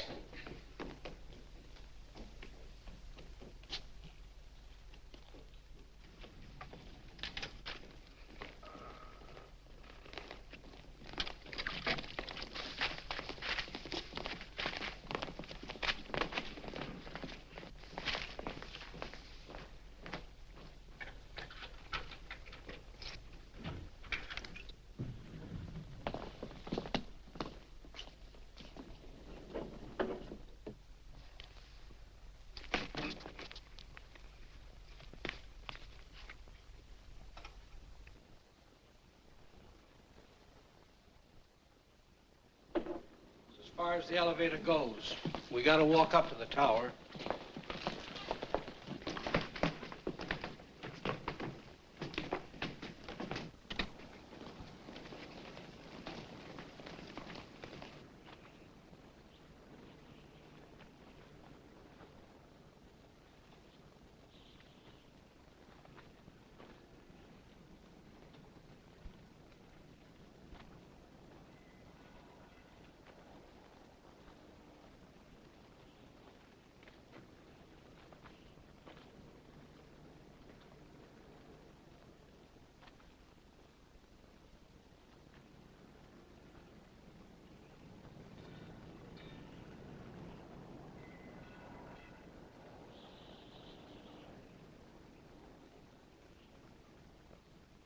That tramp was probably full of Christmas cheer and asleep in some flop house.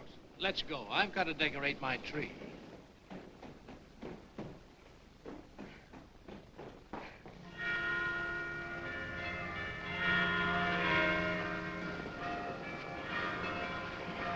Well, I give up.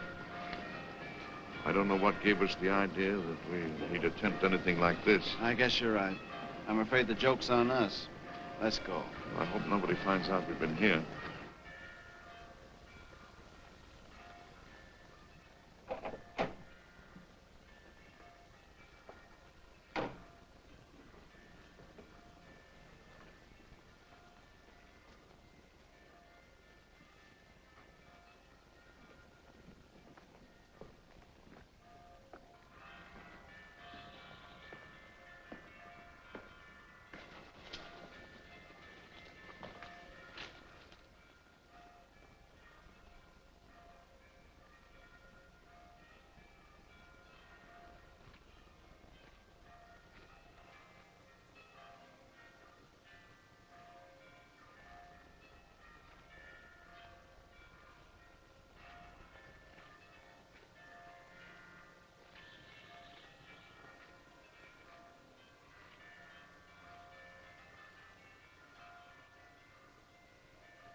I wouldn't do that if I were you, John.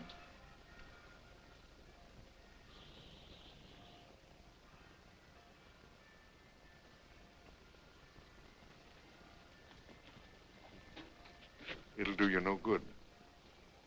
Mayor has policemen downstairs with instructions to remove all marks of identification you may have on your person.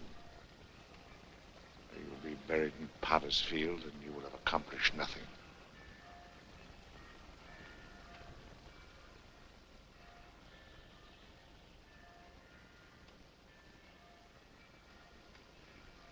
I've taken care of that. I've already mailed a copy of this letter to Mr. Cannell. John, why don't you forget this foolishness? Stop right where you are, Mr. Norton, if you don't want to go overboard with me.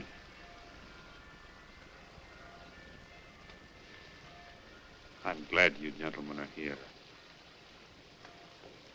You killed the John Doe movement, all right.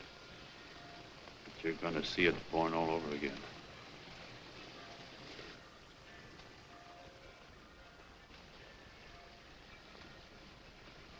Now, take a good look, Mr. Norton. John! John! Oh, John, no, I won't let you unlock you, darling.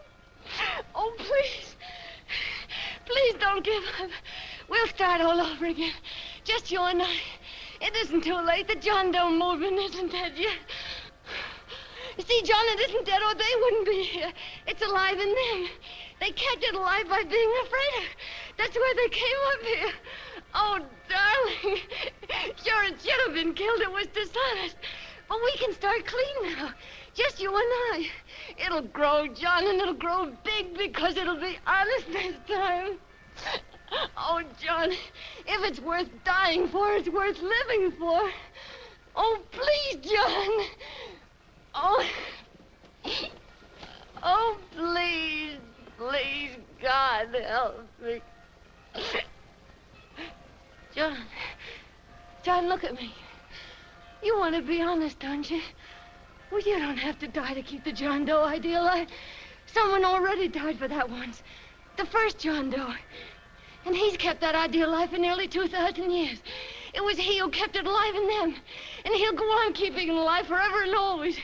For every John Doe movement these men kill, a new one will be born. That's why those bells are ringing, John. They're calling to us. Not to give up, but to keep on fighting, to keep on pitching. Oh, don't you see, darling? This is no time to give up. You and I, John, we... Oh, no. No, John. If you die, I want to die, too. Oh, I love you. Oh, John.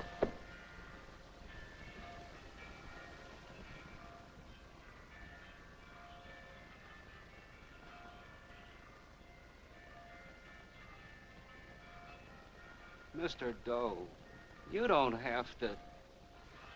We're with you, Mr. Doe. We just lost our heads and acted like a mob. What Bert's trying to say is that we need you, Mr. Doe. There were a lot of us that didn't believe what that man said. We were going to start up our John Doe Club again, whether we saw you or not. Weren't we, Bert? And there were a lot of others that were going to do the same thing. Well, Mr. Sourpuss even got a letter from his cousin in Toledo. I got it right here, Mr. Doe. Only it'd be a lot easier with you. Please. Please come with us, Mr. Doe.